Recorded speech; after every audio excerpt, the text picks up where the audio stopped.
Tregova se që Shqipëria është blokuar në procesin e integrimit. Është e vërtet. Po pse këto kanë ndodhur sepse unë kam shkruar libra? Këto kanë ndodhur sepse unë nga Partia Socialiste? Këto kanë ndodhur jo, sepse është ky kryeministër. Sepse është Ilir Beqa, ministri i shëndetësisë. Edhe shëndetësia arrin me 46%. Sepse ishte Sajmir Tahiri, ministri i brendshëm. Edhe ky e hoqi. Sepse ka pas shumë bandit tu, apo jo? E këta nuk e kam sjellun. A më keni parë mua? A ka një shqiptar që thotë që kam nderur me i bandit? Po, ka shumë shqiptar që më akuzojnë se kam qenë shoku Edi Ramës. Është e vërtet. Po a ka njëri që thotë që kam nderur me i bandit? A ka njëri që thotë që kam nderur me Elvis Roshin dhe kam bërë deputet apo kryetar bashkie? A ka njëri që thotë që kam qenë shoku Koço Gdhimës unë? A ka njëri që thotë që 25 vjet, 17 vjet Edi Rama kryetar bashkie, ministër, kryeministër, si është bërë tu ta pyes Gramozin? Si është bërë? Duke na qarë gjithë dhe ne ke shtëpia. Po, nuk e dini ju shumica që keni ardhur. Po ne që për fat keq kemi qenë e dim. Duke qarë, kam detyrim të them to, jo fare. Unë nuk jam banal. Unë nuk jam njeri banal. Unë flas për politika, nuk flas për gjëra personale. E sigurisht s'kam për të thënë. Shumë që di, edhe shumë që më kanë thënë që di. Unë nuk tregoj me këpi verë, se nuk e derë gotë në verës. Unë nuk tregoj me kahase, nuk e përmbys kupën, edhe pjatën. Unë nuk vim parlament për folë për gjëra personale. Unë vim për gjëra që shqetësojnë Shqipërinë e Komitetin Ndërkombëtar. Kush janë këto? Droga. Është përgjegjësia e Edi Rama. E ka inkurajuar. Kush janë këto? Papunësia. Është përgjegjësia e Edi Rama, e ka inkurajuar. Nuk e kam qeverisë Shqipërinë asnjë ditë. Asnjë ditë nuk e kam qeverisë Shqipërinë. Kush është përgjegjës për kontraband në Shqipëri? Kush është përgjegjës që 350 milionë euro nuk i merren të pasurve në Shqipëri, po i falen në formë taksash? Këta janë miqtë e mi apo miqtë e Edi Ramës? Kush është përgjegjës që janë tradhtuar kaq shumë shqiptar, 400.000 shqiptar të varfër, për cilët nuk i vjen, nuk thon asnjë fjali këtu? Jam unë apo është Edi Rama? Ky është banalizimi i këtij parlamenti. Erdhe sot dhe u more me mua. Do të tregoj unë çfarë bëhet ti Fatosit. A ka arkoa të tregojmë ne dy çfarë bëhet ti me Fatosin? Edhe si sillesh me Fatosin për të marrë vend pune? Unë nuk besoj se ka arkoa akoma. Edhe ndoshta s'kam për të treguar kur, se kjo nuk është në fibrën time. Unë flas për politikë. Pse i kam nga Partia Socialiste, kam tradhtuar mandatin e kujt? Mandatin e kujt në Elbasan kam tradhtuar unë, po më bën të llogari votash. Mandatin e askujt nuk kam trafikuar unë, ta them pse.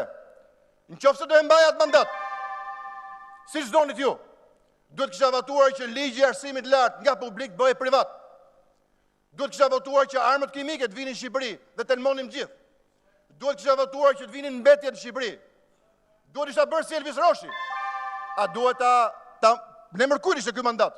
Në emër tënd jo, në emër shqiptarëve. E kam mandatin në emër shqiptarëve edhe nuk kam ndërmend të jap asnjë bande. Asnjë bande. O valet lutem ta mbaroj. Opozitë s'keni, ky erdhi foli vetëm për mua, unë po flas në parim. Do t'ju them sa vjet kem pushtet ti, Iliri dhe Saliu. Të djeg kjo, po e vërtet është. Sa vjet ka qenë Enveri në pushtetit, dini ju? 45 vjet. 45 vjet Enveri. E dini sa është Iliri, Saliri dhe Deliri? E dini sa? 17 ky. 17 vjet në pushtet. A ka një popull që mba 17 vjet në pushtet një njeri? Ky është. Kryetar bashkie, ministër, kryeministër, do prapë dhe i mandat. Për çfarë të japi mandat, ja bëj 21 vjet? Për çfarë? Për çfarë do paguni taksa për këtë akoma? Që ty çojt punon në Arat me kanabis, t'ju kthejnë slever. Të japi gjitha koncesionet bez vetave këtu. Zoti Blushi, përfundojeni se jeni jashtë kohës. Për çfarë do jepni 21 vjet këtij njeriu? Për çfarë do jepni 21 vjet dhe 4 vjet tjera? Për të qeverisë në këtë mënyrë. Njëri totalisht i papërgjeshëm, që ka bërë karrierë duke qarë te supën e shokëve të vet. Unë jam i detyruar sot t'ju them që sikur 5 mandate kisha. 5 mandate të kisha, unë nuk ja ulja asnjërin dorë juve. Se mandati nuk ka rëndësi kush e ku e merr dhe si e merr, ka rëndësi për çfarë e përdor. Ka rëndësi për çfarë e përdor. Se kam përdor asnjë ditë për të bërë dëm. Edhe sa për librën.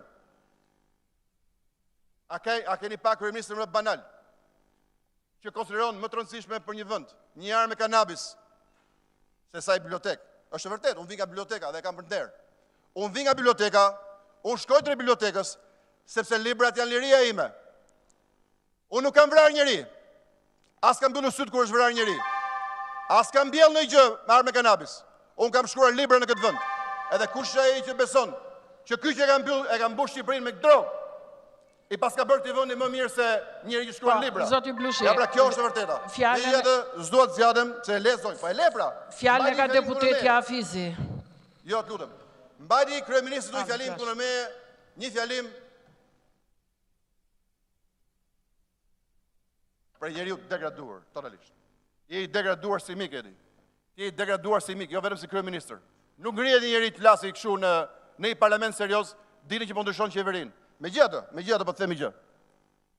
Unë nuk isha në një ide, po ti më ke borxh akoma. Nuk e di ato ma lash ndonjëherë. Më ke shumë borxhe, po një do ta përmend. Kam kërkuar para një viti që të ndile përballë dhe të votoheshe. Ka që kërkova unë të gjithëve edhe këti ish miku tim. Çfarë kërkova? Të ndilte përballë edhe të votoheshim. Kush binte më shumë njerëz? Ai të fitonte. Iku nga gara. Ti ke ikë nga gara, e këtë borxh do ma lash. Ke iku nga gara si i frika cak, po s'u votove. Ta dish shqiptarë, nuk pranove të votoheshe me mua. Do ta jap këtë mundësi edi, ta dish, do ta jap këtë mundësi shumë shpejt.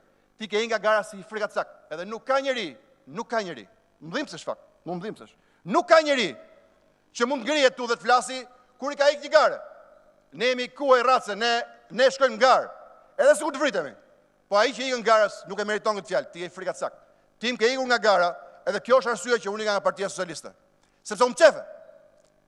Edhe ato kishte bërë atëre. Po përkundra, ç'a bëre? Shkova në Elbasan, se për më kujtova Elbasanin.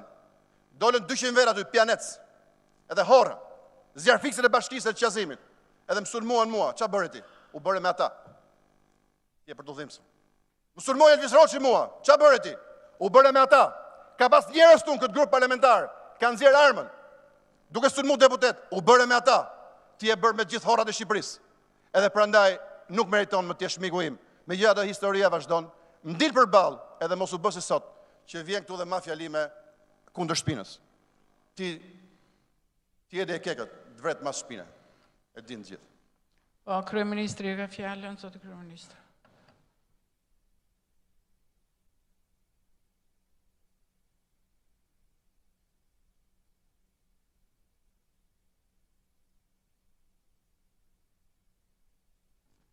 Fatë mirë nuk jemi vetëm dhe ka njerëz që na dëgjojnë dhe bëjnë qartësisht vlerësimin e atyre që themi, asgjë personale, thjesht informim për ata që nuk e njohin, për të rinj që lexojnë dhe dera libra dhe hynë brenda gjejnë një shkrimtar të ri dhe një politikan të lodhur, dhe për të tjerë që nga distanca nuk e deshifrojnë dot.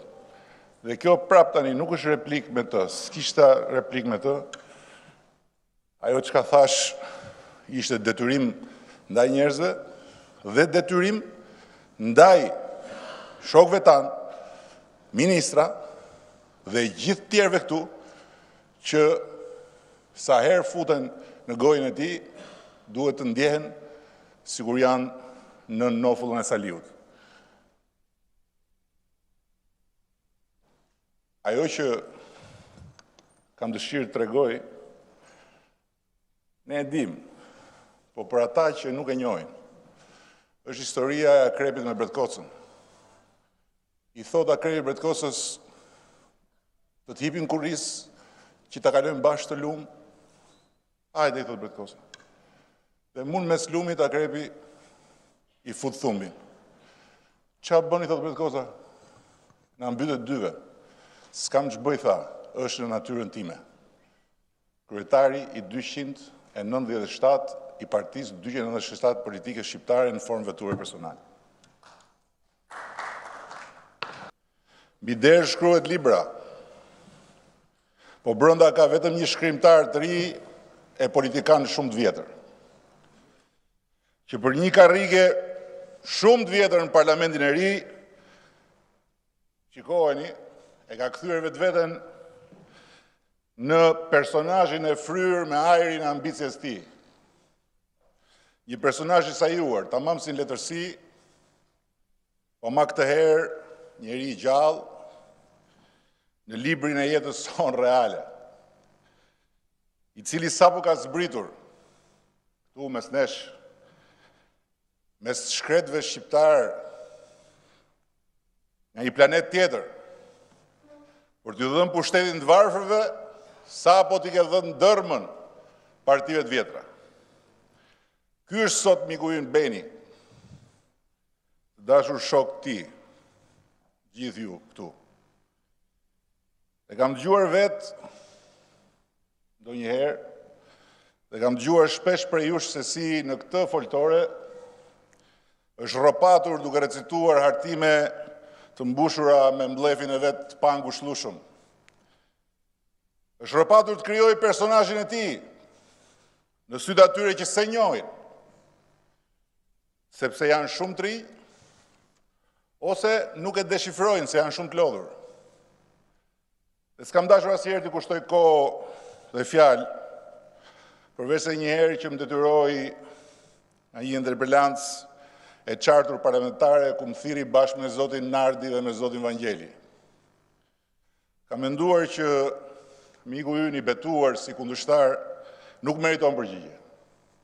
Dhe është shumë e thjeshtë pse? Sepse erdhin këtë parlament për të përfaqësuar socialistët e Elbasanit dhe e përdori mandatin e tyre të pafajshëm për të bërë fajin banal të përgojimit dhe të baltosjes ndaj qeverisë tyre dhe të gjithë socialistëve të Shqipërisë. Zi e më zi, sali e më sali, shto katran e shto boj këtu në këtë foltore. O blush edhe sot po këshu mendoj, që ti nuk meriton minuta dhe fjalë nga koha dhe puna jonë. Por kjo përgjigje sot, para të alëshosh për pak javë, karriken e deputetit socialist të Elbasanit, cilën e ke zënë pa drejtësisht dhe e ka abuzuar maksimalisht për hesabet e tua personale, vërtet po të drejtohet ty, ama është një përgjigje jo për ty, po një shpjegim nga ana jonë, nga ana ime për ata që s'njohin, apo së deshifrojnë dot nga larg, të cilëve janë ndjej për borxh, t'u dalë borxhit, dhe t'u them se personazhi yt më i ri, kryetari 219 i partisë 219 politikës shqiptare në formë veture private, është një xhaket jo vetëm e vjetër në garderobën e kësaj politikës sonë, po dhe e kthyer mbrapsh, më shumë se një herë, në plot 20 vjet me radhë. Dhe gjithashtu po e jap këtë përgjigje sot edhe në emër të gjithëve ju, po dhe si borxh ndaj shokëve tanë dhe ti, ministra deri javën e kaluar, cilëve u kishte rezervuar nga kjo foltore, si isha ditë, një nga ato bataret e ti prej këpëdari i gojshturur, që ai kujton për genialitet oratorik, po që në fakt janë shpërthime shëmbullore të një të smirë zezlëku karakteristik. E vërteta e vjetër, që gjithë ne, shokët e shoqet e partisë ti të vjetër, e dim prej shumë kohësh, është që Beni vdes për pak minister. Ai shumë vdes për pak minister, sa është gati të shfaqet e rilindur në lëkurën e një personazhit krijuar prej atij vetë me veten e tij, për të dukur si një politikan i ri në librin e vjetër të politikës, ku ai në fakt nuk mungon si protagonist i vjetër, kulisash dhe tribunash, që nga dita e parë e qeverisë parë të Fatos Nanos, 20 vjet nga sot. Dhe dim gjithë që ti jo thjesht vdes të bëhesh pak ministër, po të vjen vdekje me tepri, që tjerë të bëjnë ministra dhe ti jo. Sajmir Tahiri u bë ministër, ti jo. Blendi Klosi u bë ministër, ti jo. Ilir Beqja u bë ministër, ti jo. Blendi Çuçi u bë ministër, ti jo. Po mirë më shpëtimtar i pavlerësuar i Shqipërisë, se më erdhi dhe shumë zor kur më treguan si u lëshove Blendi Klosit me një fjalor si karrocier i dehur. Po si mund të ishe ti ministër i këtij mandatit Partisë Socialiste, që si udhëheqës politik i qarkut Elbasanit, morë rezultatin më të dobët Partisë Socialiste në 12 qarqe. Dhe jo Blendi Klosi, që udhëhoqi Partinë Socialiste në qarkun e Durrësit, duke marrë rezultatin më të mirë në 23 vjet Partisë Socialiste. Po mirë më strateg i paprovuar i Shqipërisë, si mund të ishe ti ministër, që si ish ministër i kësaj partie, 2 herë në kohën e Fatosit, bëre 2 vrima të mëdha në ujë. Ti që nga qeveria e Ilirit u shkarkove fluturimthi, si zëvendës ministri i jashtëm, se hape një nga ato gropat e papërgjegjshmërisë tënde lapidare në marrëdhëniet e punës. Ti, ministër, e jo Ilir Beqa, që ty t'jep ujë në bisht lugës, kur flitet për programe reforma, dhe mos e vazhdoj krahasimin me leximin e shifrave dhe me kuptimin e fakteve të sektorëve të qeverisjes, se këtu e din të gjithë, e dim ne të gjithë, që në ato thellësira ti hahesh vetëm me nart ndokën kush është më i thellë. Po mirë më reformator i pasbuluar i Shqipërisë, po si mund të ishe ti ministër, që kur drejtove një goxha ministri të pushtetit vendor, dhe me demek do bëje reformën territoriale dhe kartën e identitetit, se për ato 2 punë të shkreta të qohi Fatosi shkret 1 nga 2 herë që të bëri ministër, nuk qullose as njërë dhe as tjetër. Pra tishe ti, dhe jo Blendi Çuçi, që me 2 zyra si ministër shteti, 1 kur rinte vetë dhe 1 me 3 bashkëpunëtor, bëri reformën administrative territoriale, një zhvillim historik në rrugën tonë për të bërë shtet. Mos flasim pastaj për Sajmirin Tahirin, o ti shoku i ngushtë i Sajmirit, që Sajmiri jashtë kamerave i ankohesh si shok pse s'u bëre ti ministër, ndërsa në Mexhelis i ngulje dhe sot prap ministrit tonë të brendshëm thika dhe Saliut. Dhe jo vetëm Saliut, me një ftohtësi që Saliut ty të merr të keqen. Po s'ke shumë fakt se ti je një mendje madh, aq i pashërushëm, sa nuk e kupton dot që diskutosh a duhet të jetë Sajmiri ministër apo ti, është njësoj të diskutosh nëse Champions League-ën mund ta fitojë Juvja apo Shako Hoxha. S'ka asnjë problem dhe asnjë çudi, dashur miq. Politika ka vënë për tullumbace mediatike si puna Benit. Parlamenti ka vënë për gënjeshtar profesionist si puna e tij. Qeveritë të vend kanë pasur vend edhe për ministra sa për të zënë vendin si puna e tij. Por blush, si shtregoj dhe koha, Partia Socialiste ka aq shumë ministra, më të zot se ty për Shqipërinë, se sa ti dhe personazhi yt i ri me partizën tënde të re, që s'mbeti gjë tjetër veçse të ikësh dhe ta qellosh nga jashtë me baltën e Saliut. Këtë parti, pasi u lodhe pa sukses, ta rrëzosh nga brenda këtë qeveri. Dhe di që edhe sot, s'ke thje voton ti Oltën, që ka një përkushtim për punën që ti nuk e ke. Aso Gertën, që ka një aftësi menaxheriale të provuar që ti nuk e ke. As Shalsin, që ka një virtyt shumë të rëndësishëm, respektin për tjerët që ti nuk e ke. As Fatmirin jo, që ka të mirë e madhe që nuk e lidh kontributin për skuadën tonë me rëndësinë e karrikës ku ulet, gjë të cilën ti jo nuk e ke, por nuk e kupton. Tani vazhdo bjeri legenit Çadrës, përbetohu po deshe që s'ke asnjë lidhje me Çadrën, po të lutem, na e kurse betimin që s'ke lidhje me ulluqet